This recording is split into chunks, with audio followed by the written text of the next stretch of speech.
Welcome to Sinful's Horror Stories. Sit back, relax, stay sinful. Tonight's video features another deep web story lineup. There are restaurants who specialize in selling and cooking human meat. Cannibalism taken to the next level.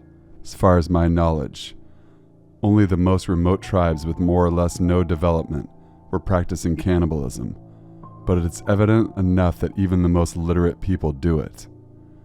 Human meat being cooked and served at restaurants, which are all by means very hard to find, and the location of these types of restaurants are available in the deep web. You just need to keep digging until you find one. If somebody asks me if I'm fond of human meat, I get angry and say no. But selling human meat is rather a very good business, illegal nonetheless. People show up in good numbers just to consume dishes made from it. Any dish that is prepared by using animal meat is also made using human meat. Cannibalism is real, and it may consume the world sooner than expected. Deep web stories getting weirder and weirder with humans literally consuming the meat of their own species. Number 2. This is not a joke of bad or worse taste. Scary deep web stories like these really do disturb me. A detailed guide to cooking women, along with videos showing the same sounds ridiculous, but it is present on the dark web. The details of even the minute cut on the body to make the cooking better are provided in this guide. Cooking live women seems even more gruesome than cooking dead human meat. This guide focuses on keeping the subject alive for as long as possible while she's being cooked. How to cook a girl in order to ensure her survival to the longest possible time is explained here, and people have shown interest in these videos. Number 3. You know that accessing the deep web is basically inviting a lot of malware and spyware into your system.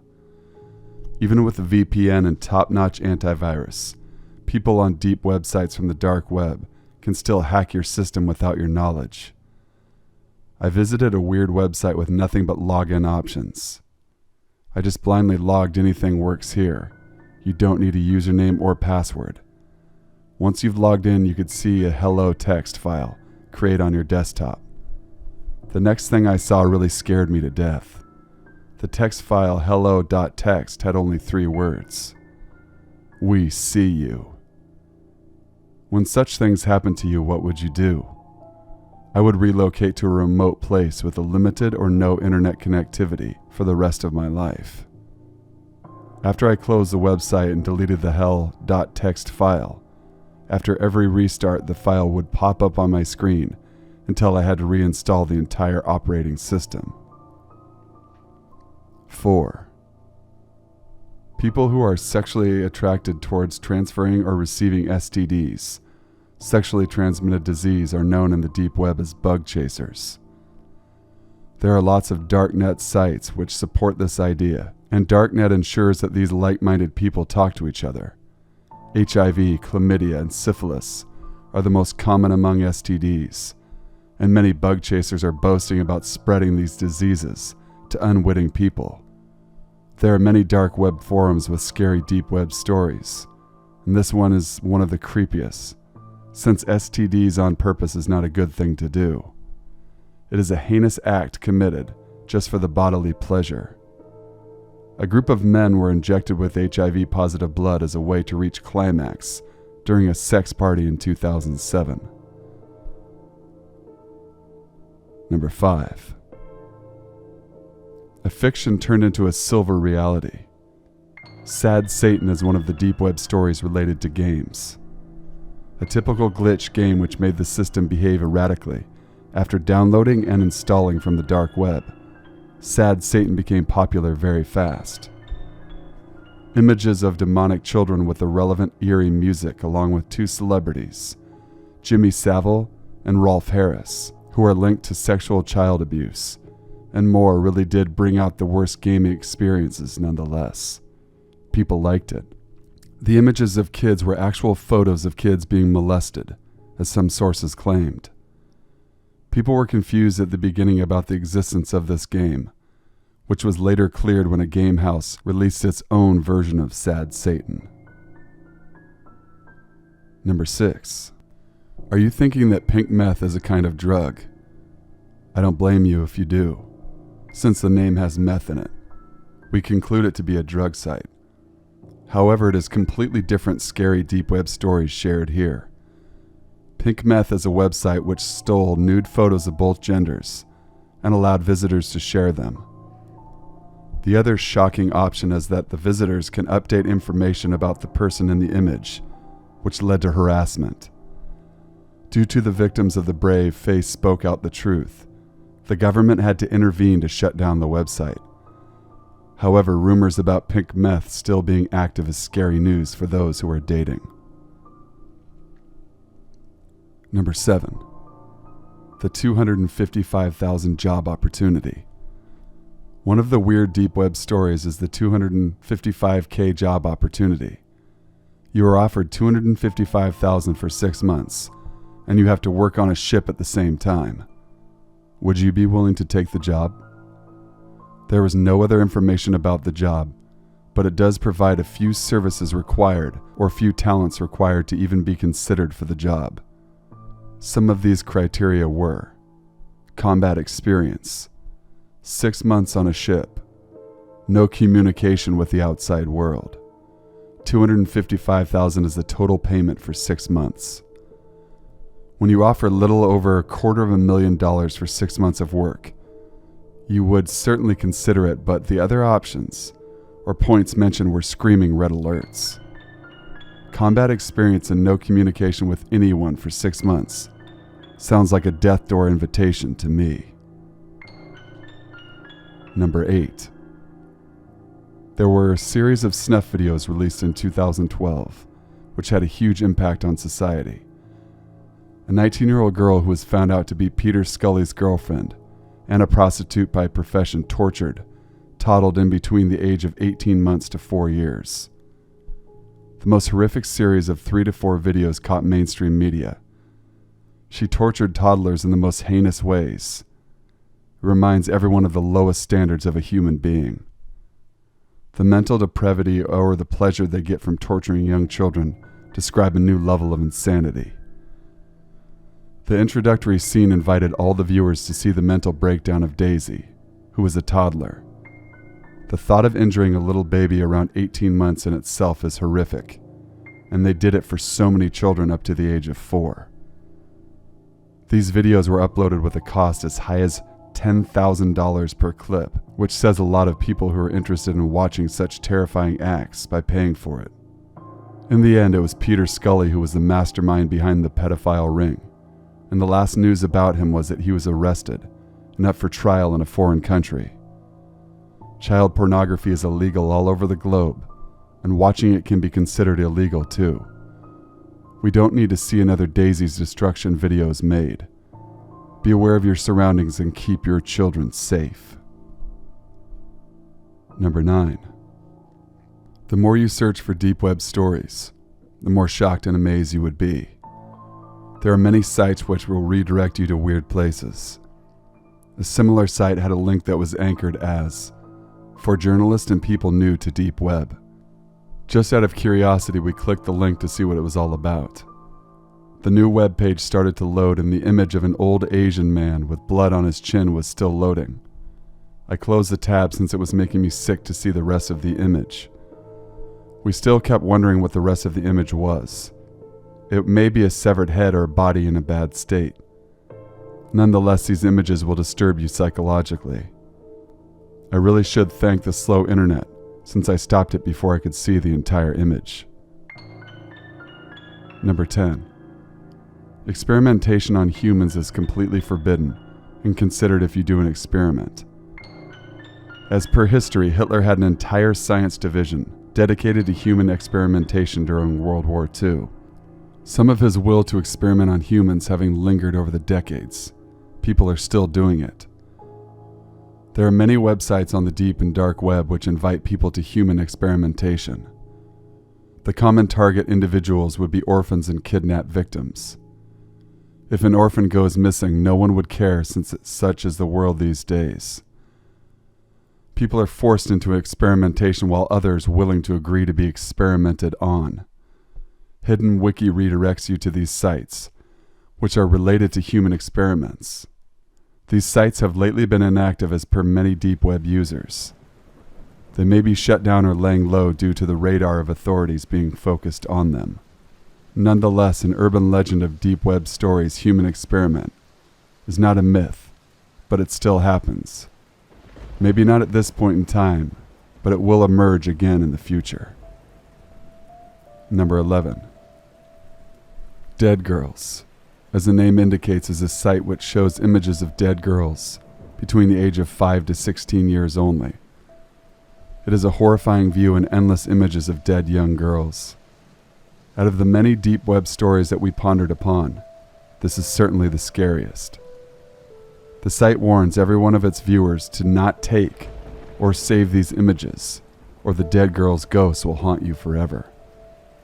The photos can be of the many of the same dead girl, or different dead girls, but it is still confusing or illogical as to why someone would want to see images in the first place. Mental depravity or insanity can be defined here at best by looking at the state of this site. The worst part is yet to come. Many people have shown interest in these sites since they like seeing images of these dead children. Various dead scenarios of girls will be portrayed here, which excites a few of the populace. The society that we live in have depraved people, and it's always better to be careful than regret after things have happened. Number 12. We know that the deep web can be accessed with a different browser. Usually people prefer Tor. This deep web story that I'm going to reveal is a true story, which has happened to many deep web users. It is scary as it gets. The phrase "you better start running" does sound like a threat to me. When you are unable to find what you're looking for online, we tend to click on every other link. The same thing to many of the deep web users who went all crazy on clicking random links. This led to a random wiki page which had a few random links. Curious to know about the link, a few more common clicks by users led to a new page to load. Here comes the climax. The new page loads, which had only these words in bold: "You better start running." It could be a hoax or it could be real, since the users who got this message closed the deep web immediately. Number 13. The anonymity of deep web is what makes it unique and easy to use. However, how would you feel if your identity was revealed on the deep web? It certainly scares me to death. A similar thing happened to one of the deep web users recently. You being completely anonymous, comment on a random video while browsing the deep web. A few minutes later, someone replies to your comment, along with your actual last name addressing you as Mr. Enter your last name. The next thing I would do in cases like this would be run away, reinstall my entire operating system, or even buy a new desktop and sell that one. This is how a normal human would react. If the anonymity is removed, you are completely vulnerable to the deep web, so it is always better to have a VPN while accessing this dark, dark place. Number 14. An alternate reality game called No Love Deep Web surfaced, which was basically a scavenger hunt. You were asked to do random things at random times by the game, which was found exciting and at the same time scary by many Tor users. This is an augmented reality which was a marketing strategy to promote the new album for Death Grips with the same name, No Love Deep Web. One of the tasks that were provided was to go to a different city to answer a payphone. Someone who was daring enough did it, and all they could hear was heavy breathing on the other end. A similar task was done by a girl when she was asked to go fill up gas in some part of New York at 3 a.m. These random tasks had no meaning or logic behind them, but yet people were interested in doing them. Number 15. An addictive website, as per the subscriber reviews, shows that people are interested in watching other users die. The last dying moments of a person being recorded as only being a host on the site. Anything else will be strictly removed. You can post links to these websites of last moments of a person, and they will host it for you. Out of many deep web horror stories, I found this to have quite an effect on people mentally. With more than 15,000 subscribers, this site accepts any link redirecting to videos or images of people actually dying. Seriously, why do so many people want to see others die? I don't understand the logic behind this, and it certainly is a mystery to me. And of course, scary and weird deep web stories for me. Is it not for you? Some of these videos show the execution of a person by beheading or hanging or other forms of death sentence, which is quite gruesome to watch. Number 16. Have you ever heard of a digital paranormal activity? Well, out of the many deep web stories, this is something weirder or creepier than normal ones. A Korean comic which starts like a normal scary story tends to get creepy the more you read it. Whoever wrote this comic and designed the website has coded paranormal activity into it. As you move through the pages, a ghost takes control of your mouse. To be honest, none of the darknet stories sounds weirder than this. A digitally created entity which takes control of your mouse sounds ridiculous. But it does happen. Reading a comic leading to a ghost controlling your mouse initially. Who knows what else is starting to control over time. Please be away from this site if you don't wish to experience a digital ghost. Number 19. Mariana's web is buried very deep, even in the depth of the dark web. Many only say it exists in theory, but none prove its existence. However, it is beneath the code itself, housing many secrets of mankind, like the location of Atlanta, communications with other life forms like aliens, and subset of internet used by extraterrestrial beings monitor us via these routes. These secrets will certainly throw the world off balance with the proven existence of Mariana's web. Many of the experts in the fields have yet to gain any information from this part of the web. You need some high-powered tools and software to look beneath the code for information. Imagine contacting another life form, and its proof would certainly throw the scientific field in chaos. Number 18. A social experiment went wrong in all possible ways.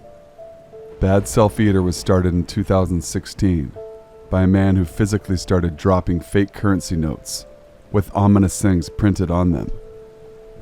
When I say ominous things about Illuminati, end of the world stuff, apocalyptic symbols and hidden messages, people were so obsessed with it and started to research and decipher hidden messages to make their own theories. To even fake note had one thing in common: the website barselfeater.com. People started checking this website, which welcomes you with an ominous track and an eerie countdown music. This currency started to circulate in the www network, and you know how things progress once it's online. A wildfire began recording this topic online. The worst part was waiting for the clock on the website to tick down to the last second. Once the time arrived, everyone with their apocalyptic theories and researches were completely disappointed. A video of a man criticizing all the viewers played, and then he started educating about evils of abortion in the same site. Deep web stories are always shocking and can have a different impact on different people. You need to understand the fact everything is not real. Some of the stories are fake. If you really want to read more, there are lots of websites which talk about it non-stop with live forums. You can voice out your opinions or share something that you may have experienced. Before you do that, please ensure that your system is well protected and you get a good VPN software if possible.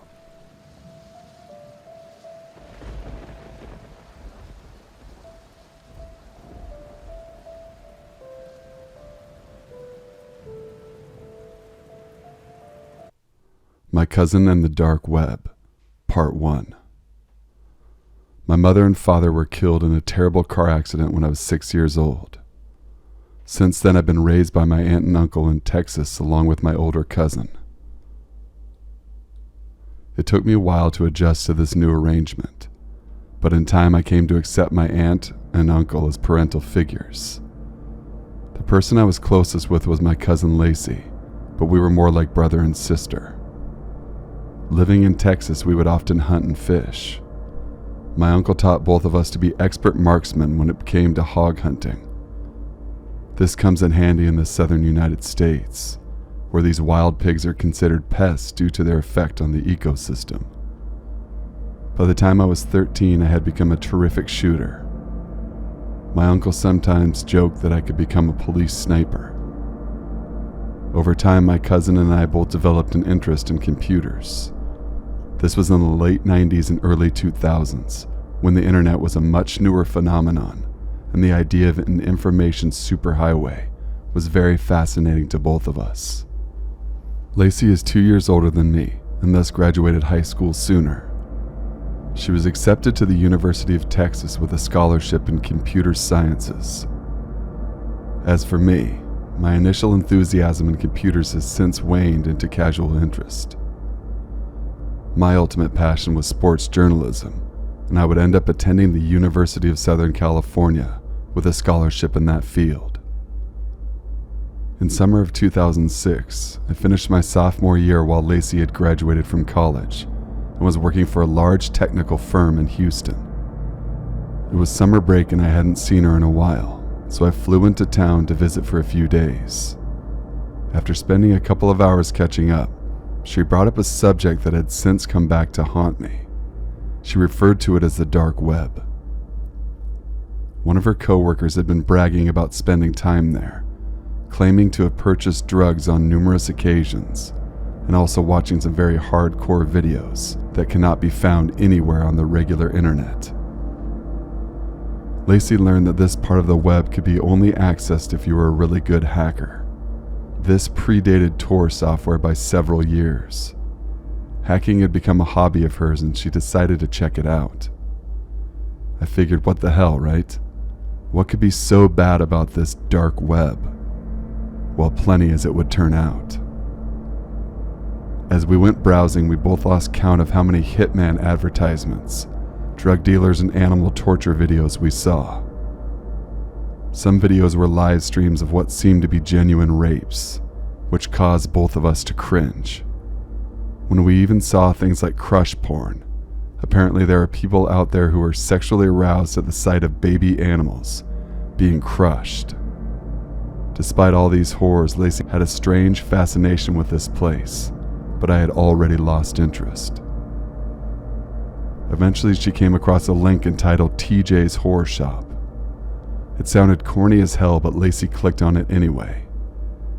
She was greeted by a message informing her that a show was going to be taking place that night, but it was members only. The page gave her the option of registering, and she did just that. Southern Nerd 04 was the username she chose, if I remember correctly, and the website accepted her registration.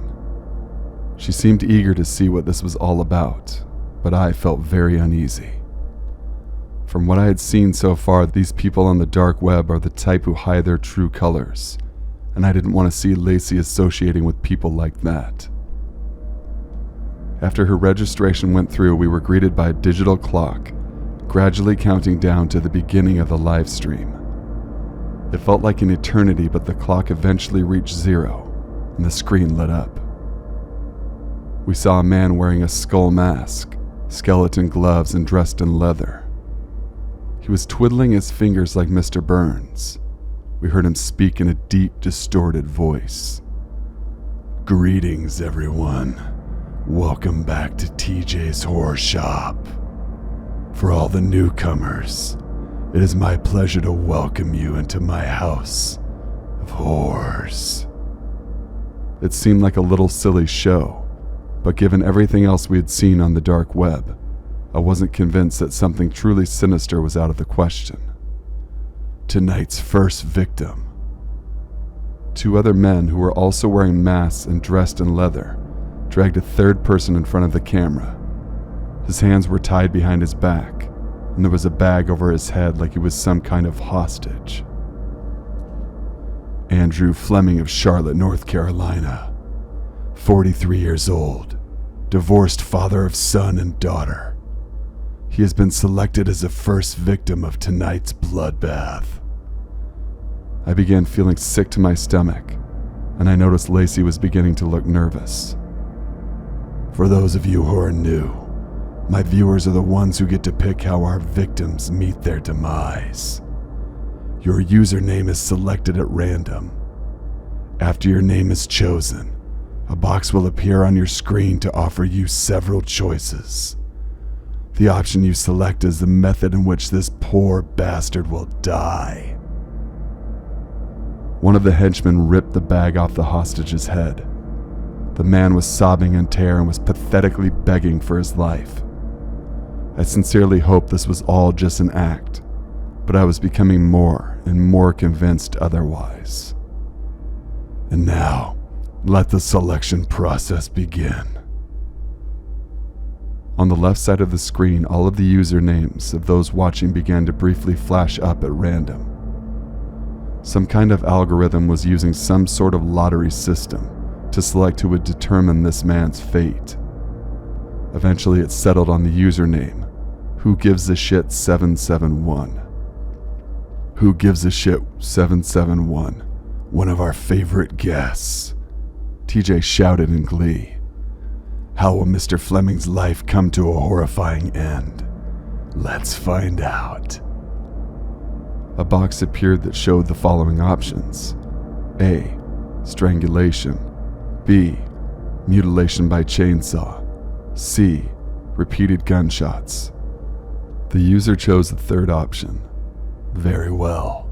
Let the carnage begin. One of the masked henchmen appeared from off-screen armed with a sawed-off shotgun.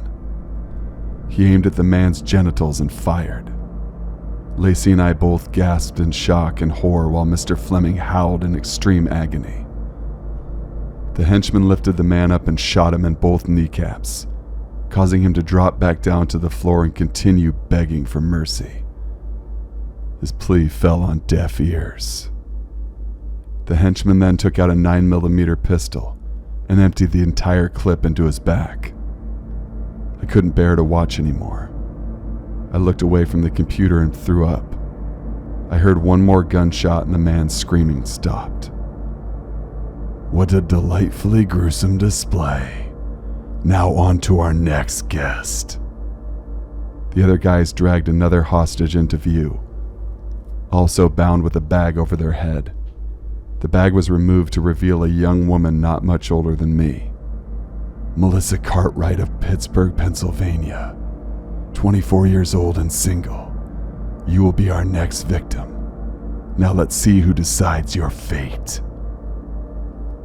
As before, the slot at the left of the screen began flashing usernames at random. Much to our horror, it settled on the username Lacey had chosen. Tears began welling up in her eyes. Lacey, shut this damn thing off, I shouted. Southern Nerd 04, a newcomer. We are happy to welcome you into our gruesome family. Now, you must choose how Miss Cartwright dies. The small box reappeared, but with several different options than before. Flaying, electrocution, or incineration. Lacey sat frozen. Lacey, get off this page now, I said with a mixture of fear and anger. Several minutes passed and TJ had grown impatient. Well, Southern Nerd, we're waiting. Lacey began frantically pressing buttons, hoping to escape from this awful place.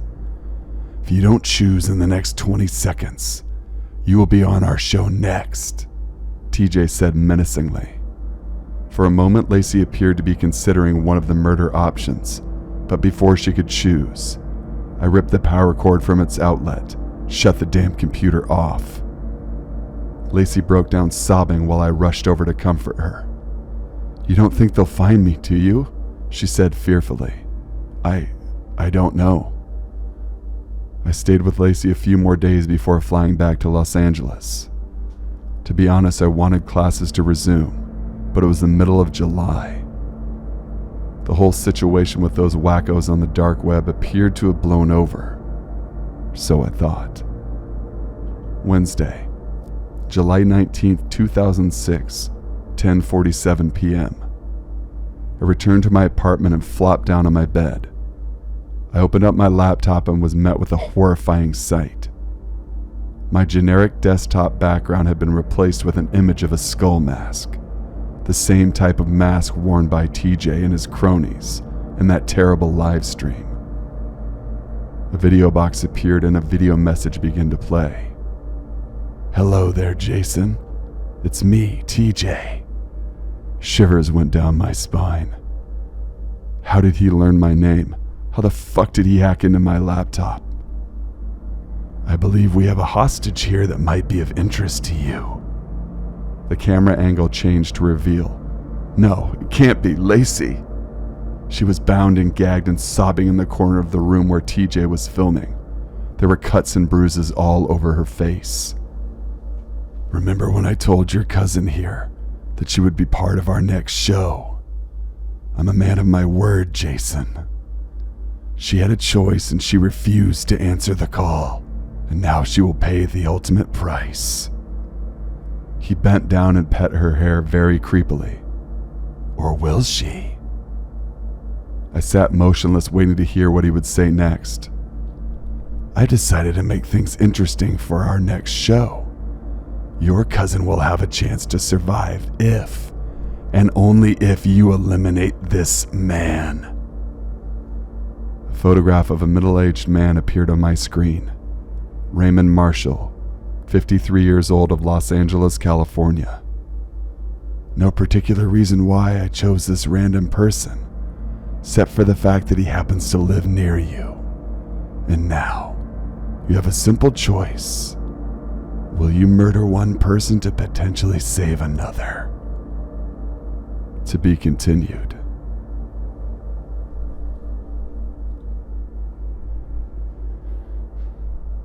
My Cousin in the Dark Web, Part 2. I stared at my laptop, unable to move or speak. I wanted to save Lacey, but was it worth murdering another innocent person? 20 seconds, Jason. Tick-tock, tick-tock. I heard TJ taunting. Not much time to consider things. A very awful predicament to be in. TJ began to count down out loud. 10, 9, 8, 7. Yes, I will do it. I finally managed to force out. I regretted it almost instantly. So you've agreed to play along? Very well then. You have until the end of our show tonight to carry this out, which will be in a couple of hours. Be warned, one of my henchmen is currently in Los Angeles, and he's watching your every move. You know, in case you try to chicken out. Oh, and we're also monitoring your communications, so don't even think about warning your target or calling the police. I was trapped. There was no way out of this. I would have to become a murderer if Lacey was going to live, and the thought of it sickened me. If you haven't eliminated your target in 2 hours, my henchman will kill you. Shouldn't be a problem. Your cousin tells me you're an excellent shooter. TJ sent me his address. My target is a 15-minute drive away. A part of me wanted to commit suicide right then and there, but I knew that would be viewed as chickening out, and that would surely get Lacey killed. No, I had to do this. I took a quick shower, then went out to my apartment building's parking garage, taking my laptop with me. I opened up the toolbox in the bed of my pickup truck, pulled out my assault rifle. I stared quietly at the weapon. I brought it with me when I drove out to California 2 years ago. I had used it many times for hog hunting, but I hadn't had much time for hunting much of anything since moving here. However, I had it cleaned recently and I had plenty of ammunition. I pulled the rifle out and tossed it into the back seat of the cab. "Put this on," I heard a voice say. Startled, I turned around and saw a tall man in a hooded sweatshirt wearing a skull mask. "Let me guess, you're the psychopath's puppet." I said sarcastically. "Put this on," he repeated in a more aggressive tone. He was holding a headset in his outstretched hand. I took it from him. This headset has a small camera planted inside. It will provide visual confirmation that you have carried out your task. Any attempt to tamper with it and I will kill you. They had all their bases covered. "Such a lovely crowd you hang out with," I said as I climbed into my truck. I saw him turn around and walk away. I couldn't see him or his vehicle anywhere in sight. With that, I started the ignition and began driving to the address TJ had sent me. All the while I saw a dark SUV with tinted windows tailing me the whole way. I tried to make out a license plate, but it was late at night and I couldn't see it. I eventually arrived at the street where my intended target lived. His house was directly across the street from a park. I decided it would be easier to hide from my target if I parked my truck over there. Meanwhile, the SUV that had been tailing me made a sharp U-turn, parked itself on the other side of the street. They weren't kidding that he was watching my every move. I opened up my laptop and waited for a video box to appear on the desktop, which is how TJ said he would contact me when they neared the end, their disgusting little show. At about 1:20 a.m., that's exactly what happened. "Welcome back again, local viewers. We've had quite an entertaining show so far tonight, but we've got quite a finale in store for you." He went off camera and dragged a woman in front, hands tied and mouth covered in duct tape. It was Lacey. "Will a man end one person's life to possibly save another? Let's find out, Los Angeles. Off we go." In the video box, the image of TJ was replaced with the camera feed from the headset his henchman had given to me earlier. I knew this was my cue to look over at my target's house across the street. I rolled my window down long enough for the muzzle to stick out. TJ's henchman got out of the SUV and walked up the driveway. Apparently the man I was assigned to kill was a night owl. All the lights in his house were on, and I swore I could hear his TV blaring. Maybe he lived alone. The masked man rang the doorbell and stepped off to the side of the house to hide. A man arrived at the door. It was him, my target. "Hello? Who's there?"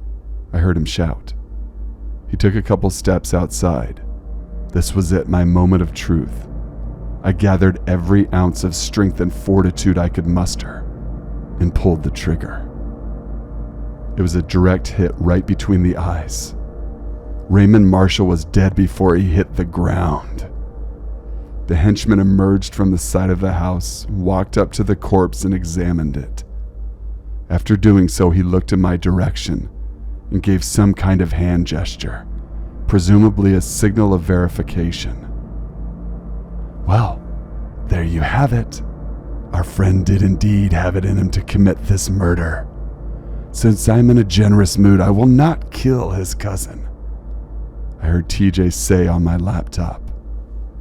The henchman got back into his SUV and drove off into the night. I watched as he drove away. I breathed a sigh of relief, but that relief was short-lived. I saw TJ walk off camera, and another one of his cronies walked into view armed with a shotgun. After a slight hesitation, he shot Lacey dead. I was in utter shock and disbelief. Even though I had done exactly what this monster had ordered me to do, my cousin was still murdered. I had committed an act I found to be reprehensible. It was all for nothing. I spent the next 2 days sobbing in despair in my bedroom. My uncle called and told me that he and my aunt had filed a missing persons report. They had tried to contact Lacey for several days, but couldn't get a hold of her. I feigned ignorance about what happened, because I just couldn't bring myself to tell them. I lay in my bed pondering what to do next. Those bastards had to be punished, but one doesn't simply maintain a murder show on the dark web without being masterful at covering their tracks. but even the most careful criminals slip up eventually. Then I remembered something. The headset I had worn that night, the one with the camera installed. Could it possibly still have footage on it? Maybe not. They probably deleted it by now. But I decided it was worth a shot. It's not like I had any other options. I hadn't taken computer lessons in a while, but I remembered the basic hacking tricks Lacey had taught me. I put the headset next to my laptop and went to work. It was a pain in the ass, but after several hours, I finally figured out how to hack into the camera. I expected to see nothing but a black screen, but to my surprise, I discovered a memory file in the camera. I clicked the file and yes, footage from the murder. They had slipped up and forgotten to delete the memory. That was the only starting point. I needed something else to go on. The henchman had his mask on the whole time, making it damn near impossible to identify him. The video reached the point where the henchman drove off and I noticed something. There was a short moment where the vehicle passed under a bright street lamp before disappearing into darkness. I saw a license plate, but the image quality was too blurry. I hacked in a little more to see if I could clear up the resolution. It worked. The picture was now clear. It was a Nevada state plate. I was one step closer. I typed the plate number into the database. The vehicle was a 2002 Toyota 4Runner, registered to a man named Zachary Parker of Reno, Nevada, about a 7-hour drive north. I was also able to acquire his address, and I was now on the trail of my cousin's killer. You're going down, TJ. I'll make sure of that, even if it kills me. To be continued. Part 3. The end. I packed food, rope, and duct tape, a handgun that I used for home defense, and a hunting knife that I had brought with me when I moved out here. Before departing LA, I stopped at a local store to pick up mace, a taser gun, and a tape recorder. I was loaded and prepared to exact revenge against these psychopaths. Told my roommates that I was taking a short trip, then I'd be back in a few days. But truthfully, I had no idea if I would be coming back at all. These were some bad characters I was dealing with. I departed at noon, but heavy traffic added another hour to my trip. I reached Reno at 10 p.m. Since I lacked familiarity with the area, it took me another hour to find the address of the SUV driver. Eventually, I arrived in a quiet street in a nice-looking neighborhood. It was a single-story, medium-sized house similar in appearance to the one I had grown up in Texas. There it was in the driveway, the black Toyota 4Runner with that same license plate number. I was a nervous wreck, and it took me several deep breaths to calm myself down. Eventually, I worked up enough courage, grabbed my duffel bag, and stepped out of my truck. Slowly and quietly, I snuck up to the house, hoping against hope that nobody would notice me. Suddenly, the garage door began to open up. I ducked to the side of the house to keep myself out of sight. A man stepped out from the garage door and had climbed into the SUV to start it up. But he wasn't going anywhere. He simply moved his vehicle into the garage before shutting it off. I heard the sound of the vehicle door open and shut again. This is where I took my chance. I bolted from my hiding spot and snuck into the garage at the corner, using the SUV as concealment. The man didn't notice me. He reclosed the garage door, shut off the light, and walked back inside. I stayed crouched in the corner for another half hour, believing he might be going to bed soon since it was late at night. Eventually, I made it to the door leading into the garage and opened it as quietly as I could. I had entered the laundry room and there was another door which I also opened. I was now in a dark hallway. At the end of the hall was a bedroom with the door partially open and a light on. I heard the sound of a shower shutting off. A few minutes later, I heard gargling sounds. These were the longest few minutes of my life as I waited for the right moment to strike. I I slowly crept down the dark hallway, careful not to make a sound. I set down the duffel bag and pulled out my taser. I heard a slight creaking noise of the man sitting down on his bed. That's when I made my move. I burst through the bedroom door and shot the man in the chest with my taser. I made sure he was electrocuted for a good long time because I wanted him to suffer. Plus, I wanted to ensure that he wouldn't be able to fight back while I used my rope to bind him to his bedroom chair. Some time passed and he had recovered from his disorientation. It took him a moment to realize he was tied up. He began shaking frantically. Then he looked up at me and let out a gasp. "What? What the hell are you doing? How the fuck did you find me?" "You got sloppy," I said tersely. "But you never thought you'd see me again, did you?" He glared at me contemptuously. "Names and locations, dickface. I'm not telling you shit," he said defiantly. "Fine, I have plenty of time. In the meantime, see how tough you really are." He gulped nervously. "We can do this the easy way or the hard way, Zachary. Names." "Go fuck yourself," he shouted. I pulled out my handgun and shot him in his left kneecap. He screamed like a banshee and I couldn't help but feel satisfaction in watching him suffer. Not so tough when your victims fight back, are you? Start talking, asshole. Go to hell. Maybe I will, but I'm taking you bastards down with me. I then pulled out my pepper spray and blasted him squarely in the face, which led to more screaming. I made sure he got a large dosage. His eyes watered like a faucet and mucus began dripping out of his nose. "Talk! You're getting nothing from me." "All right then. Looks like I need to up the ante." I reached once more into the duffel bag and pulled out the hunting knife. "Let's see, your fingers, your toes, or your family jewels?"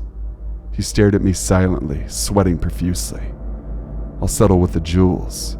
I moved in closer and began to press the knife against his crotch. "All right, I'll talk." "That's more like it."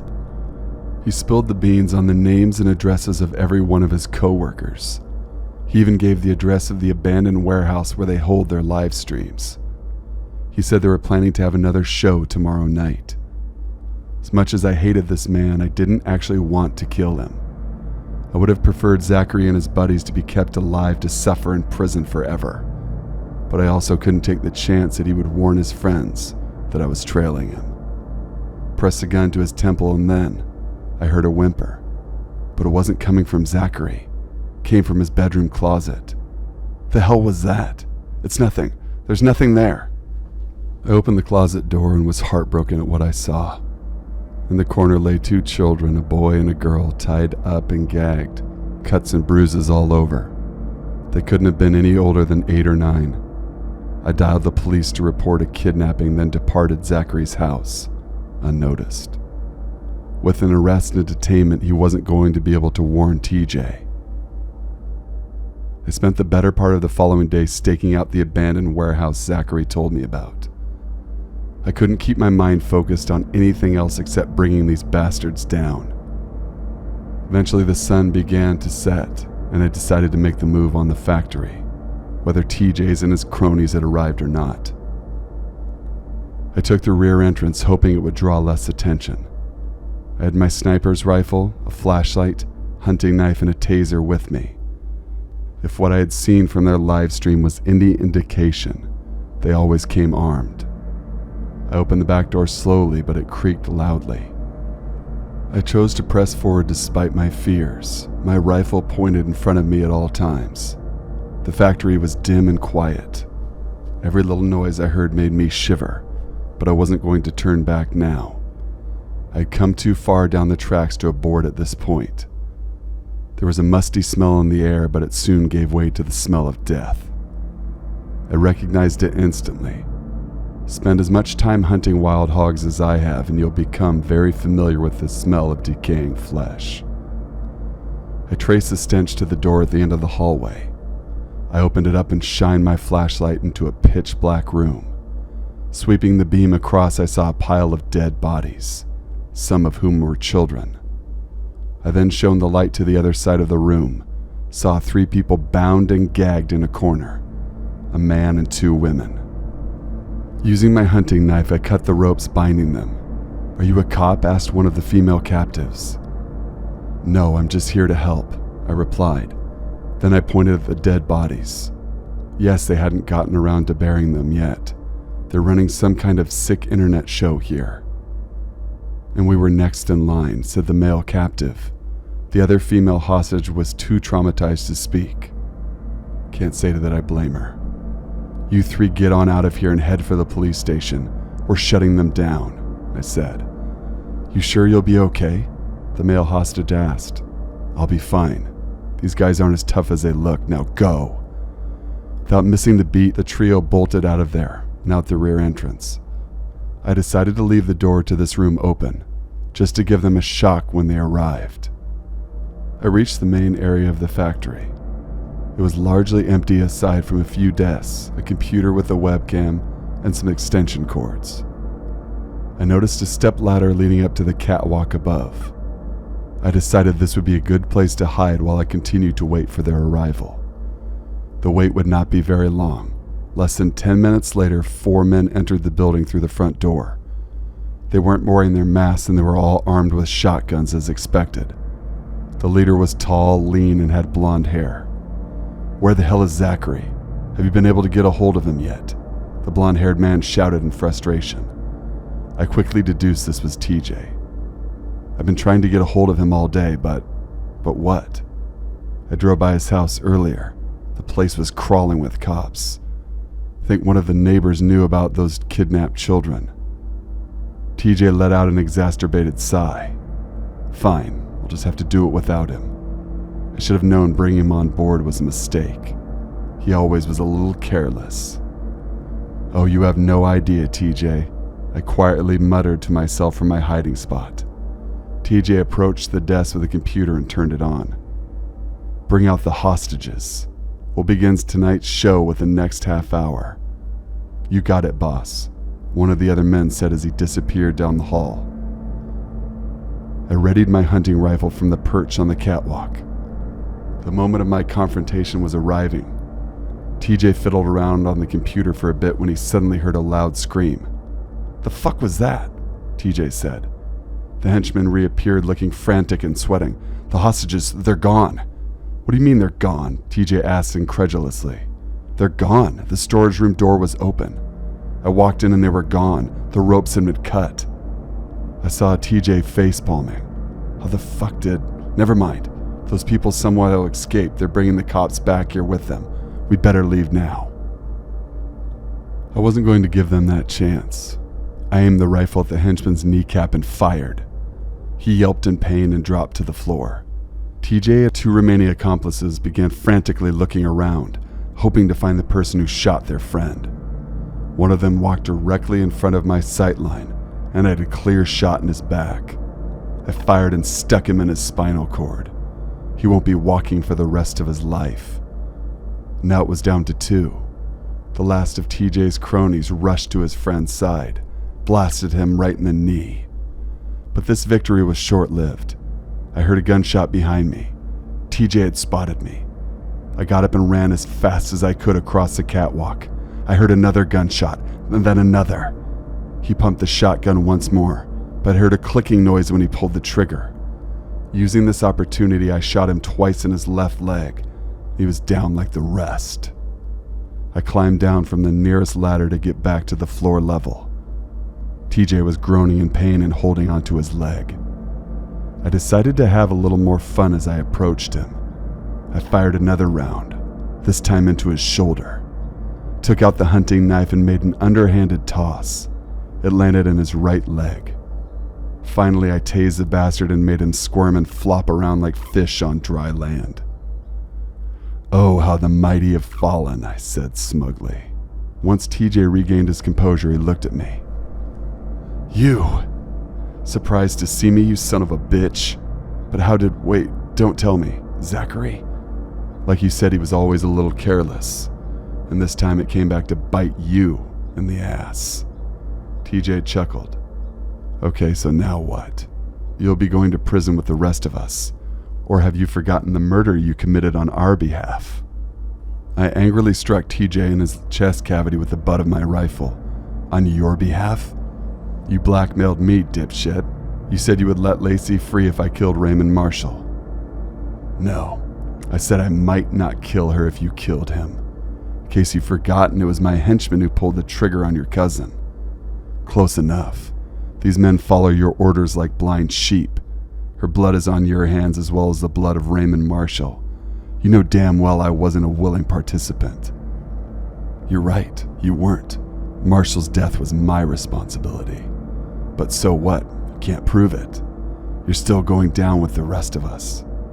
Actually, I can. With that look, I took out my tape recorder and played back our entire conversation. Face it, even a district attorney pressed charges against me. Do you really think any jury will vote to convict once they hear the whole story? TJ was silent for a while. Eventually he spoke up. Are you going to kill me? As soon as he said those words, we heard sirens off in the distance. They were getting closer. I looked down on TJ. No, I won't kill you. Your cellmates will do that for me.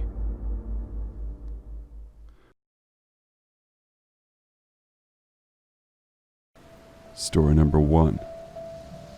I took a little break for a few days before I decided to go back in the true red rooms. I paid my Bitcoin and got a cent password. It took a few days before they sent it to me along with another username. I guess this is how they managed to keep it so secretive, so that way people couldn't be tracked. I put in my username and password on the first page. The particular red room number 2 brought you to another page that asked for a password. So instead of one page, it went through 2, I guess for extra protection.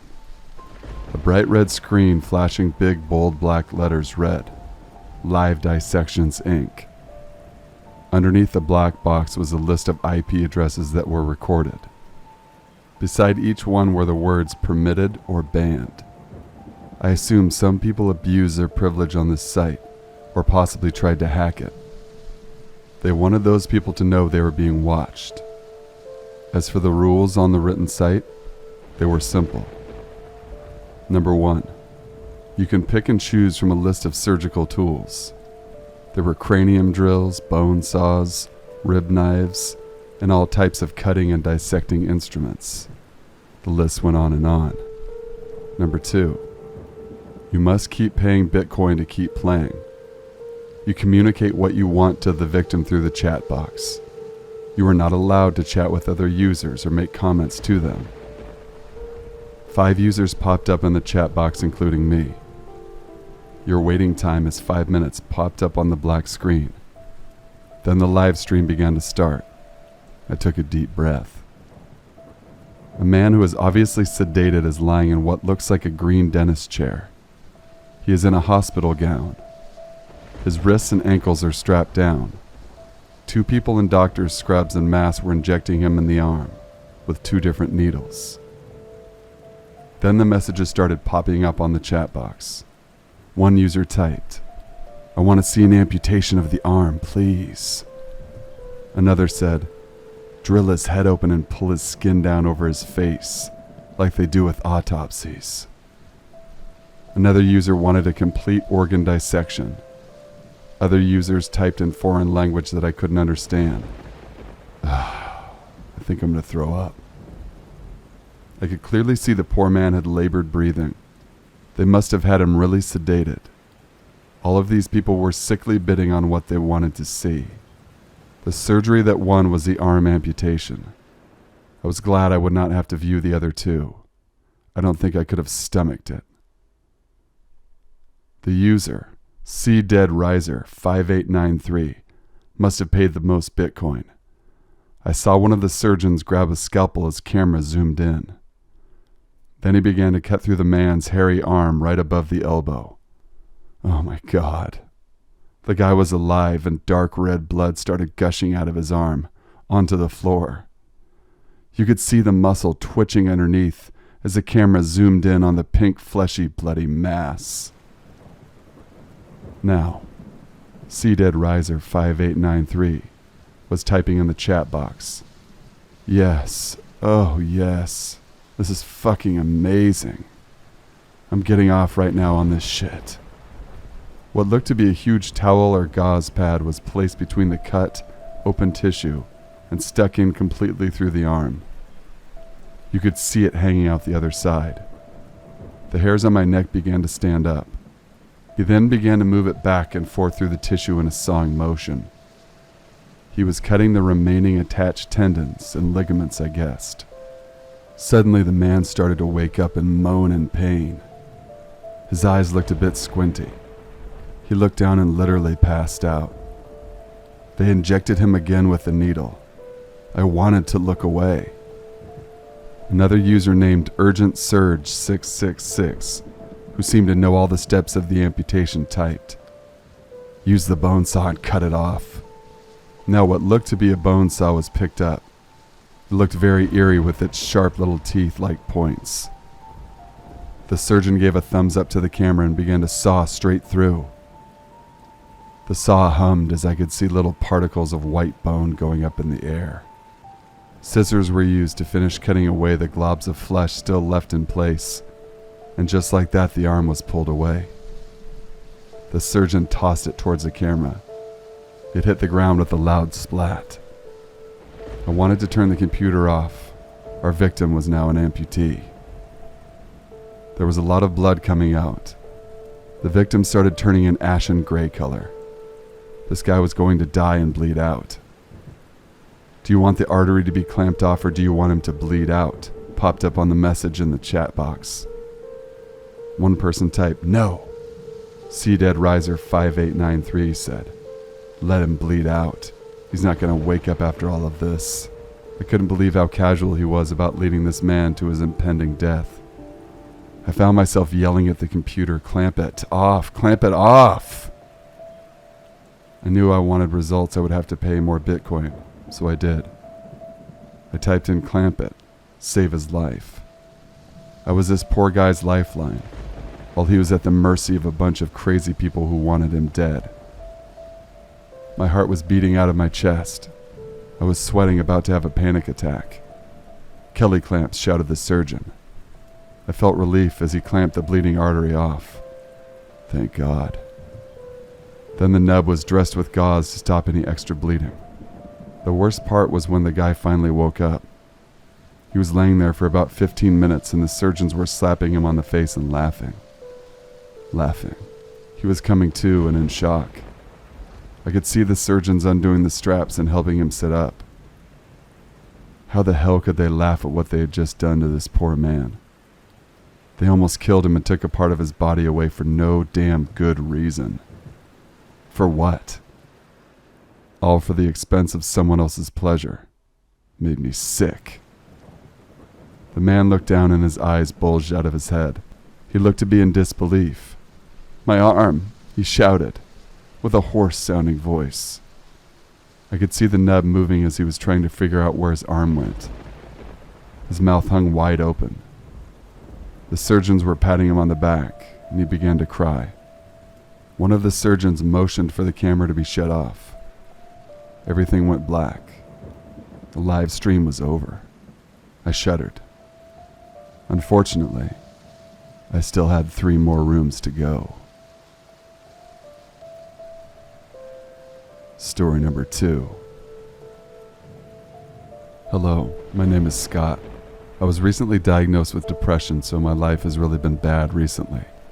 I still can't explain what happened to me yesterday. I don't think I'm safe right now, so I'm just going to get this out. Hopefully people will learn from this Reddit post to never go on the dark web. It was Sunday, May 12th, 2019, Mother's Day. Sadly, my mother died 7 years ago. Since I have nothing to do, I invite some friends over. Let me tell you that this friend was a ghost hunter. He basically loved all things scary. Fast forward 2 hours and me and my friend are sitting at my computer, contemplating what we should do. My friend, being the bold man he is, gives a genius idea to go on the deep web. Now this is where I should have shut it down, but I was fairly drunk and bored, so fuck it. We go on some chatting deep web video. with a random person with the username Dead and Decay. Stupid, I know. The user seems to be a male aged 20 to 25. He is out of the pitch black walking to what seems to be his home. The odd thing that I noticed was that he was holding something on his shoulder. Hey, can you keep a secret?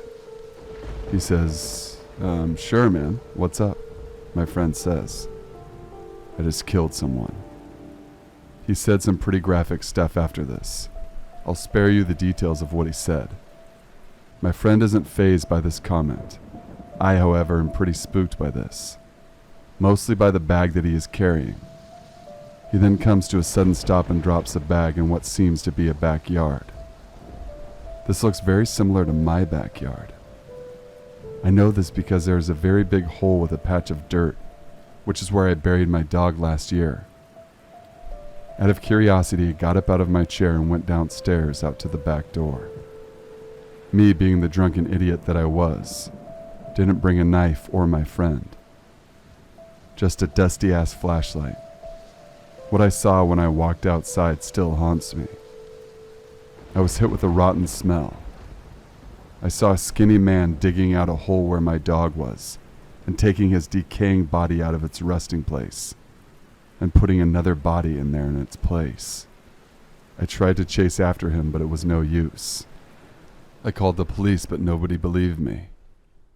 It was now 9 a.m. and I didn't go to work today. I'm writing this now because I think he's coming back to finish the job. Update. It's now 3:30, and I've seen the same white van pass my house 5 times. It seems as if the driver is scoping out my house. These may be my last minutes. If I don't make it, spread the word. Update number 2. The van is parked outside my door and a man is walking out of it, coming up to my front door. I have my .44 caliber gun at my hip while typing this. The man is fiddling with my front doorknob. I feel as if these are my final breaths. I feel like ending it now and jumping out the window. Story number 3. My name is Melanie, and right now things are not looking good for me. I know this isn't going to end well, but I might as well recount these past events to you while I still have time. Not that it will matter in the grand scheme of things. However, I will at the very least have an opportunity to notify my loved ones of the nature of my imminent disappearance, as well as have some peace of mind that I can prevent the suffering of others who might attempt to follow in my footsteps. Now that you've heard my motivations, now that there is nothing you can do to prevent what is about to occur, let me tell you about my encounter with a classmate who was a deep web killer. It all transpired 3 weeks ago. I was sitting in my bedroom on a Sunday night, eyes glued to my computer monitor, scrolling through useless posts on Instagram and checking the occasional message that popped up, which was about every 5 minutes. Most of the notifications were mundane, such as a girlfriend wanting to know if I would be available next weekend, and a steady stream of likes pouring in for my new post. Like I said, nothing out of the ordinary, and it became pretty mind-numbing quickly. I wanted to find something to engage me, something to give me a sense of danger and help me pass the time. I turned to surfing the deep web. I had heard about it from some of the tech junkies from my classes, and honestly it sounded pretty far-fetched, but I was bored and desperate to find adventures, so I opted to give it a try. It's funny the decisions you make when you feel that there's nothing to do, like there's anything else in the world you'd rather be doing than nothing. In those moments, I believe people make the worst decisions, the ones they end up regretting the most. That certainly is the case for me. Anyhow, as I was delving into the more sinister part of the deep web, I came across a site by the name of Bloodlust. I became curious and thought, why not? So I clicked the space that said enter. A login page was presented, and I had the option of choosing returning member or new member. I selected the one titled new member and entered a fake username and a flimsy password. From there I was taken to a main page which showed a variety of brutal killings ranging from stabbings to decapitations. I was put off at first, but my morbid curiosity usurped my apprehension, and I soldiered on. I went from video to video, disgust slowly growing in the pit of my stomach, and my faith in humanity withering away. But the thing that really pushed me over the edge was when I clicked on one of the current live streams. The picture on the screen was somewhat grainy, but I could still make out the figure of a man bound to a wooden chair. The man was struggling and desperately trying to break free from the rope that bound him to the chair's back. A few minutes later, a person wearing all black and a ski mask came into view, holding a large butcher knife. The person wearing the ski mask gave a nod to the camera and started to flay the man tied to the chair, alive. This sick bastard started with his face. The screams emitted by the man were unlike any human wails I've ever heard. They resonated through the room they were in, and only seemed to amplify once its captor started on his torso. After a grueling 30 minutes, the individual wearing the ski mask pulled the gasping man's head up by his hair and viciously slit his throat. I was stunned, but the worst part was when the murderer took off his ski mask and ended the video. The video was stopped on the face of Jacob, one of my classmates who I never thought capable of anything like this. I sat there in shock. There was no way that one of the people I knew for most of my life could have done this. There was simply no way. I even tried convincing myself that this was some sick joke, or that it must have been a coincidence. But the more I stared at his remorseless face on the screen, the more certain I became that this was certainly no joke. I got up and in a trance-like state, shut off my PC and climbed into bed, thinking of how I was going to face him tomorrow. Story number 1. My name is Kyle. I'm 24 years old, and this story happened to me only recently. One night I spent around 45 minutes to an hour tossing and turning in bed trying to get sleep. I eventually gave up and got up to go to the living room. I laid down on the couch and started flicking through television channels. Eventually I stumbled across a documentary about the dark web. After 10 minutes of watching it, I went from laid down on the couch feeling groggy and tired to sat up and hooked on the documentary. From that point for the next week or so, I spent a lot of time looking up things on the dark web, watching videos on YouTube about it, reading articles online, and if I can watch TV shows about it. Eventually I wanted to visit the dark web myself. I have a friend who is a computer wizard, and I know he has visited the dark web at least a few times. So one night I asked him to come around and help me get it set up. He installed the Tor browser on my computer. and told me how to access the dark web and what sites to avoid. Every day for almost a week I went on the dark web and explored all the dark and gritty parts of the internet. The one thing I never did on the dark web, however, was interact with anything. What I mean by this is, I never bought anything. I never messaged anyone or anything like that. I only observed. One thing my friend told me was, always turn your webcam away or cover it with something, which I always did. I live across the country for my work, so I often use a webcam to Skype with family and friends. One night I finished Skyping with my parents, then went on the dark web. I was visiting a website that sold weapons such as knives, guns, explosives, and other things, along with hard drugs. I was scrolling down the site just seeing what was being sold when I heard something. I couldn't make out what it was at first. It sounded like a voice saying something. I stopped what I was doing to listen more closely, and then I heard in a distorted, deep voice say, "I can see you."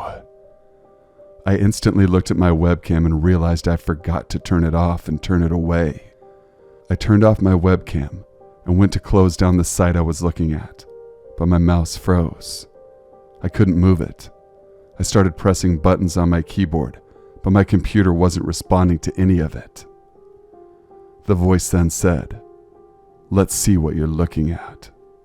Then the site started scrolling down and clicking on items on the site.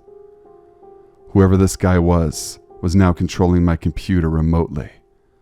I still didn't say anything. I was too afraid, thinking the guy would hear me. The man then said, "You know what? I will buy these items for you, my friend." He then started clicking and purchasing things like guns and drugs of all sorts. At that point I shouted, "Please stop! I don't want anything." The man replied, "Are you sure?" while letting out a sinister laugh. I then replied saying, "No, I want nothing at all. Please leave me alone." My computer then went black. It didn't seem switched off, just the screen went dark. A message popped up saying, "Your items will be delivered soon. Thank you for your purchase." Then my computer turned off. I started to panic. Eventually I calmed myself down, thinking it was probably just someone messing with me. Still, I was worried and was very nervous going back online. After about 2 days, I eventually went on my computer, and everything as far as I knew it was fine. I even got my friend to check it out to make sure it was okay. He said it was probably just a hacker playing a joke of some kind. The next day I get home from work and I found my front door to my apartment was slightly ajar. I nervously opened it thinking I had been broken into. The only thing I noticed, however, was a parcel sitting on my computer desk. I instantly knew what it was. What could have been in that box was racing through my mind. A gun, a bomb, a human head. I sat there for ages thinking about what I should do. I thought about calling the police, but at that same time, I didn't want to. The sites I was accessing weren't exactly legal, and whatever could be in that box certainly wasn't legal either. I eventually took up the courage to look what was in that parcel. Surprisingly, the box was empty, except a note sitting at the bottom. All it read was, "You said you wanted nothing." My heart sank in my stomach, yet somehow I felt relief. This was over a month ago. I haven't been on the dark web since, and I haven't received any new packages. Story number 2. My name is Hamad. I'm 17 years old and I live in a small town in Egypt. Over the past year, I have recently been visiting the dark web. As most people do on the dark web, I went from site to site looking at what humanity has to offer and how sick and twisted we as humans can be. I clicked on a link that led to this website. It was a live stream that would last for hours, and what would happen was someone would get kidnapped and put in a van, then transported to some kind of warehouse where an auction would take place. The victim would get sold and then transported to another sort of warehouse where the victim would then get tortured. This all happened on one long live stream. The thing was, before you joined the live stream, you had to put in a name and pay a fee on a credit card. I then did something very selfish. I used my friend's name and his credit card. My friend had spent the night around my house a few nights prior to me watching the live stream and forgotten his wallet. I only did this once, and I know it was selfish. I was too much of a coward to use my own information. However, I received an email about a week later from an unknown sender saying, I have to return and stay subscribed to the live stream. I ignored it and carried on with my life. I continued looking on the dark web, only avoiding that particular site. I received 3 more emails over the following week. The first 2 said the same thing, that I needed to return to the stream. The third one, however, said, your subscription has expired. At first I didn't know what to make of it, but I eventually thought maybe they had given up harassing me. About 2 days later, I was going to visit my friend, the same one who I used to pay the live stream. I was on my way to his house. We were going to meet there as he would be coming from a part-time job he worked at. I sent him a text saying I'm outside your house. He texted me back saying something unusual. He said just go inside his house and wait for him, as he thinks he's being followed. I was concerned but still did what he said. I went inside his house, sat down and looked outside the window. I anxiously waited and watched, hoping my friend would turn up soon. The only thing I heard was tires screeching on the road, and then a black van sped off past the house. At that point, I felt like my soul sunk through my body, and I felt sick with guilt. I instantly knew what had just happened, and what that van was. My friend had been kidnapped. From the details I used from his credit card, they must have tracked him down and took him. My friend has been missing ever since, and I'm too afraid to tell anyone, and I'm even more afraid to go back on the dark web. If I do, I know I will see my friend being sold and tortured. Story number 3.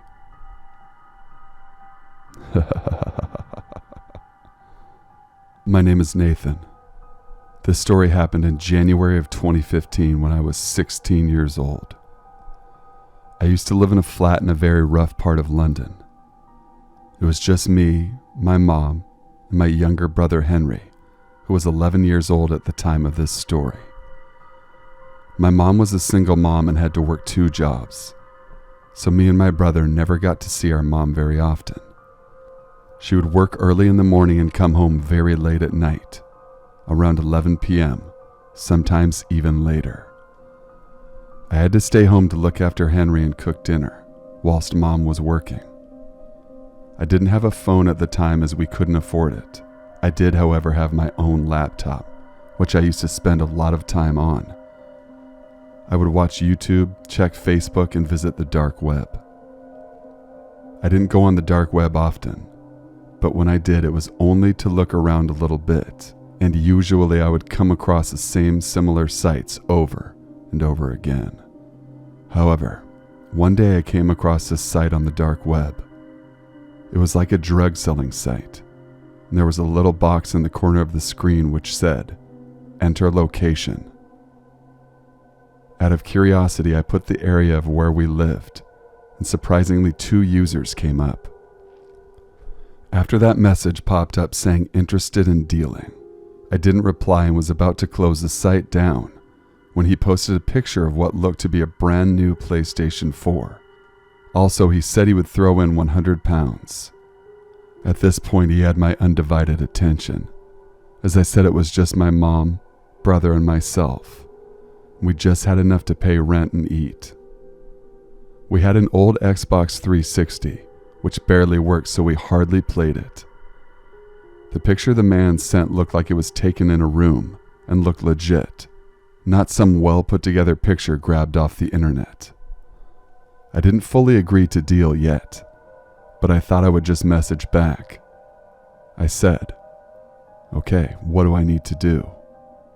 The man quickly replied saying, "Pick up a bag at a certain location at a certain time.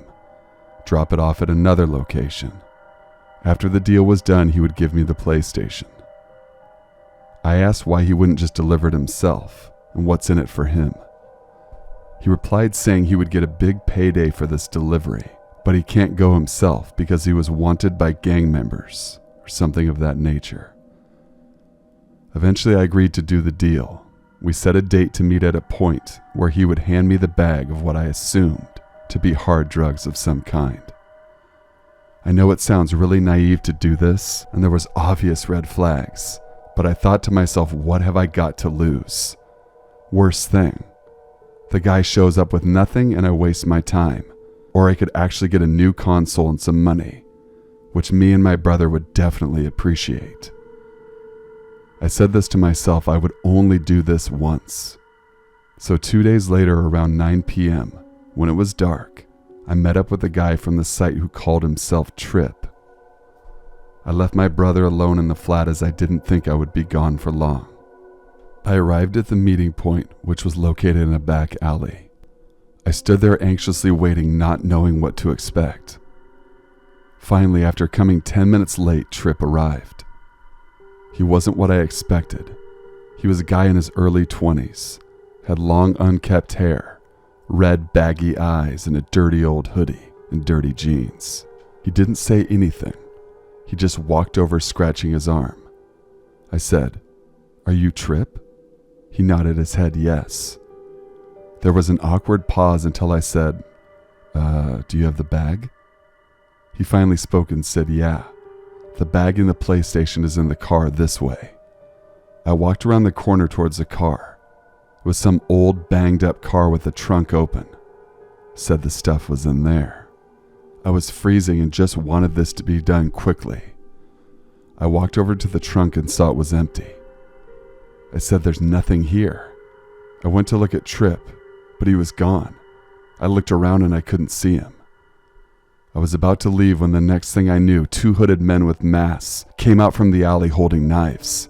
I started backing away when the 2 men started charging me. I turned around and ran as fast as I could towards my flat block. I burst into the door on the lower floor, started running upstairs as fast as my legs would carry me. It only occurred to me as I was running that I'm leading the 2 men straight towards where I live. The lifts in the building weren't working, so the only thing I could do was just keep running up to the top. I bursted through the fire escape, and as I was on the roof of my building, I ran towards a second fire escape that was on the other side of the roof, and I hid. I sat there with my heart in my throat. I was trying to hold my breath and not make noise. I was so scared the 2 men were going to find me. The 2 men did not follow me through the fire escape. At this point, I honestly thought I was going to die. By some miracle, I heard one of them saying something along the lines that I wasn't up here and I wouldn't have ran this far. The 2 men turned away and ran back down the stairs. I assumed to keep searching for me. I don't know how long it was until I finally made the move to go back downstairs, but eventually I had no choice. Thought I was going to freeze to death. I slowly made my way downstairs, and eventually to the floor my flat was on, and I headed inside. I needed to be strong and hide the fact I was scared from Harry. I never told anyone this story until now. We moved away 2 years after this story took place, and every day until then I feared those men would find where I lived and harm me and my family. That was the last time I ever went on the dark web.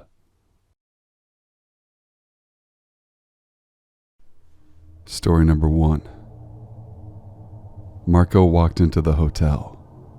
It smelled slightly of old wood and moss, but otherwise it was rather cozy. He looked around and saw some broken leathery couches and a coffee table. He sat there waiting for the reception desk. As he was sitting, he looked around. It was something he always did. He always tried to be aware of his surroundings. He saw the normal old wooden desk with pens and papers and an old-fashioned telephone. The floor was carpeted, a red and purple color. There were 2 visible exits, the emergency and the entrance that had a sliding door. There was an elevator directly ahead of the entrance. There was a cleaning closet with the usual sign, staff only. Besides the closet, there was only one other room, sit the sign, 313 on. That was rather unusual, as it was the only room on the ground floor. He stood up and stepped towards it, wanting to investigate a bit more, but exactly as he was reaching for the doorknob, a receptionist clacked out from the elevator. After he received the key to his room, the woman smiled at him, then gave him a grave look. "I saw you trying to go into that room over there." She nodded towards room 313. "Yes, that's right. I was just wondering why there was a random room on the ground floor." "Well, actually, you're not supposed to go in there. It's locked, but people still attempt to go in. I suggest you don't try. It's really for your own good." She shook her head with a grin face, indicating the end of the conversation, so he walked up to his room. Marco just assumed it to be another cleaning storage, but on the third day, his curiosity got the better of him. Before he went to work, he decided to peek through the keyhole. It wouldn't hurt to take a small look, right?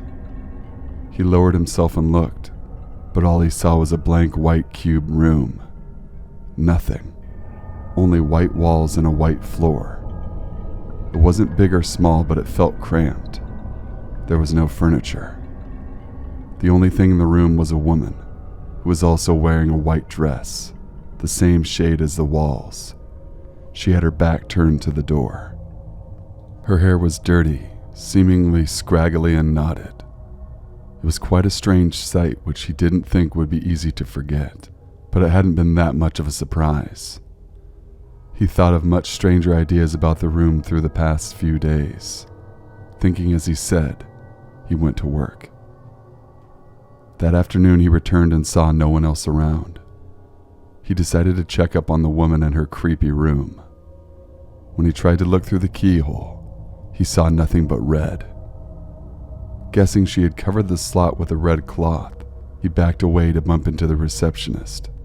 She gave him a look of pity. "You looked into the room, didn't you?" He nodded, worried she was going to lose it, but instead she just spoke calmly. "The truth is that woman died a couple of years ago. We learned to live with it. We couldn't get her out. All of the walls are white, because otherwise she would scratch it all up while we weren't watching, often leaving blood stains on the walls. But after we colored the room white, she stopped. Her entire body looks pale white and lifeless too. Maybe you didn't see that. Even her hair is gray, right? Only her eyes aren't white. She has blood red eyes." Story number 2. I'm back on the deep web. I went on the website and I went to the red room. There was a webcam in a dark room, then a light turned on. A middle-aged man chained up with some old bread next to him. There was a chat box. I decided to type hello. Other people responded. One said cut his ear off. Another person said rape him. I read these words in shock. A person in a mask came out with a whip and hit the guy. The guy in the mask came up to the camera and had a card saying my name on it. I was so scared. I typed in the chat, yes. At that time, the host of the Red Room typed, "Do you like the Red Room?" I stopped the show and closed the browser. I heard a bing come from my computer, and it got louder and louder. Then I opened my laptop. It was a video chat. The man in the mask started typing in the chat box. The words said my full name, my birth date, and my address. I hung up the chat and did a factory reset, and then I went to bed. The next day I found a file on my computer. It said chat. I opened it and it said my parents' name, my sister's name, and my IP address. That's when I smashed the computer on the ground, lied to my mom that it fell off of the desk. It's been 2 days since I broke my computer. I told a couple of my friends at school about what happened. They were shocked and they asked why I did it. I told them just for fun, I guess. Now it's 4:30 p.m. My brother told me he was leaving tonight to go home to West Virginia. I was very upset, so I went to my room. I opened the door and a mask was on my window. My mom ran up and she saw the mask and asked, "Why is this mask here?" I told her I didn't know. Of course she didn't believe me. October 23rd, 2013. It's 1 a.m. and I heard loud crashes downstairs. I go downstairs with my baseball bat to investigate. A man downstairs screamed at the top of his lungs and ran outside. I turned on all of the lights, and the lights were red. My parents came down and called the cops as soon as possible. And when they came, people were outside. My friend ran up to me and asked why the house lights were red. I told my friend it was a man from the chat room. The police told us to stay as far away from our home as possible for at least 2 days while they investigate this strange happening. Story number 3. I took a little break for a few days before I decided to go back into the true red rooms. I paid my Bitcoin and got sent a new password. It took a few days before they sent it to me along with another username. I guess this is how they managed to keep it so secretive, so that way people couldn't be tracked. I put in my username and password on the first page. This particular red room number 2 brought you to another page that asked for my password. So instead of 1 page, it went through 2, I guess for extra protection. A bright red screen flashing big black letters read, Live Dissections Inc. Underneath the black box was a list of IP addresses that were recorded. Besides each one were the words, permitted or banned. I assume some people abused their privilege on this site, or possibly tried to hack it. They wanted those people to know they were being watched. As for the rules written on the site, they were simple. Number 1, you can pick and choose from a list of surgical tools. There were cranium drills, bone saws, rib knives, and all types of cutting and dissecting instruments. The list went on and on. Number 2, you must keep paying Bitcoin to keep playing. You communicate what you want done to the victim through the chat box. You are not allowed to chat with other users or make comments to them. 5 users popped into the chat box, including me. Your waiting time is 5 minutes popped up on the black screen. Then the live stream began to start. I took a deep breath. A man who is obviously sedated is lying in what looks like an old green dentist chair. He is in a blue hospital gown. His wrists and ankles are strapped down. 2 people in doctors' scrubs and masks were injecting him in the arm with 2 different needles. Then the messages started popping up on the chat box. One user typed, "I want to see an amputation of the arm, please." Another said, "Drill his head open and pull his skin down over his face like they do with autopsies." Another user wanted a complete organ dissection. Other users typed in foreign languages that I couldn't understand. I want to puke. I could clearly see the poor man had labored breathing. They must have made him very sedated. All these people were sickly bidding on what they wanted to see. The surgery that won was the arm amputation. I was glad I would not have to view the other 2. I don't think I could have stomached that. The user, CDeadRiser5893, must have paid the most Bitcoin. I saw one of the surgeons grab a scalpel as the camera zoomed in. Then he began to cut through the man's hairy arm right above the elbow. Yuck. The guy was alive and dark red blood started gushing out of his arm onto the floor. You could see the muscle twitching underneath as the camera zoomed in on the pinky, fleshy, bloody mess. Now CDeadRiser5893 was typing in the chat box. Yes. Oh yes, this is fucking amazing. I'm getting off right now on this shit. What looked to be a huge towel or gauze pad was placed between the cut open tissue and stuck completely through the arm. You could see it hanging out the other side. The hairs on my neck began to stand up. He then began to move it back and forth through the tissue in a sawing motion. He was cutting away the remaining attached tendons and ligaments, I guessed. Suddenly the man started to wake up and moan in pain. His eyes looked a bit squinty. He looked down and literally fainted on the spot. They injected him again with a needle. I wanted to look away. Another username, UrgentSurge666, who seemed to know all the steps of an amputation, typed, "Use the bone saw and cut it off." Now what looked to be a bone saw was picked up. It looked very eerie with its sharp little teeth like points. The surgeon gave a thumbs up to the camera and began to saw straight through. The saw hummed as I could see little particles of white bone going up in the air. Scissors were used to finish cutting away the globs of flesh still left in place, and just like that, the arm was pulled away. The surgeon tossed it towards the camera. It hit the ground with a loud splat. I wanted to turn the computer off. Our victim was now an amputee. There was a lot of blood coming out. The victim started turning an ashy gray color. This guy was going to die and bleed out.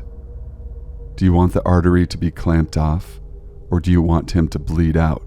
Popped up on the message in the chat box. One person typed, no, and CDeadRiser 5893 said, let him bleed out, man. He's not going to want to wake up after all of this. I couldn't believe how casual he was about leading this man to his impending death.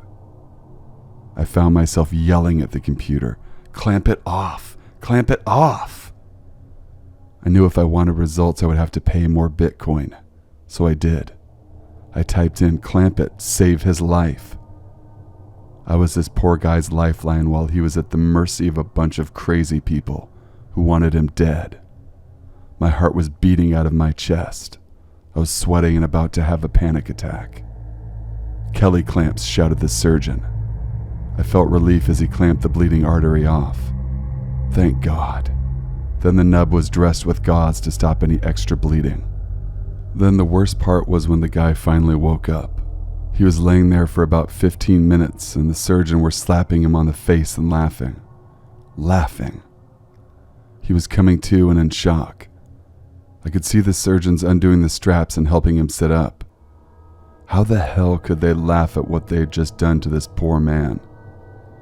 They almost killed him and took a part of his body away for no good reason. For what? All for the expense of someone else's pleasure? It made me sick. The man looked down and his eyes bulged out. He looked to be in disbelief. My arm, he shouted with a hoarse-sounding voice.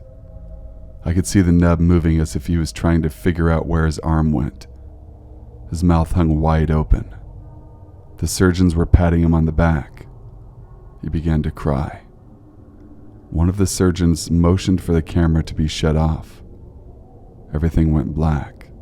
The live stream was over. I shuddered. Unfortunately, I still had 3 more rooms to go. Story number 4. You're on your computer or laptop in your room when a pop-up appears. It's a red flash pop-up that says, "Do you like?" A little girl's mangled voice repeats the question. Do I like? Like what? You think, puzzled by the abrupt end to it. You click the exit button, but the words change. The words read, "Do you like red?" The little girl's voice becomes more mangled as she asks the questions. Do I like red? You think, confused at the question and frustrated that you can't get off the pop-up. You click it a few more times and the sentence is changed to something entirely different than what you first got. The sentence reads, "Do you like the red room?" The little girl's mangled voice asks the question. Do I like the red room? You think in a rage and extremely confused. What is the red room? Then a website pops up. Just a black page with no URL or any buttons to exit out of. There's a list of names and you scan them carefully. You notice that your friends' names are on there, and your name's at the bottom of the list. You feel something behind you. The next day, the police are investigating your grisly suicide. They walk into your room and find you lying on the bed, covered in blood. There's blood on your walls, and it looks like you painted your room red with your own blood, from all of it on your hands. Your laptop still has that list on it with your name at the bottom, and before the police can look through it, and it shuts down with an eerie, echoey voice, never to turn back on. Thank you guys for watching and listening. Please be sure to leave a like, comment, share, and subscribe for future content. Email your true scary stories to thesinfulsavant@gmail.com. The email will be left in the description box below as well. Hope everyone's staying safe and as sane as humanly possible, despite our present situation. Till we meet again, stay sinful.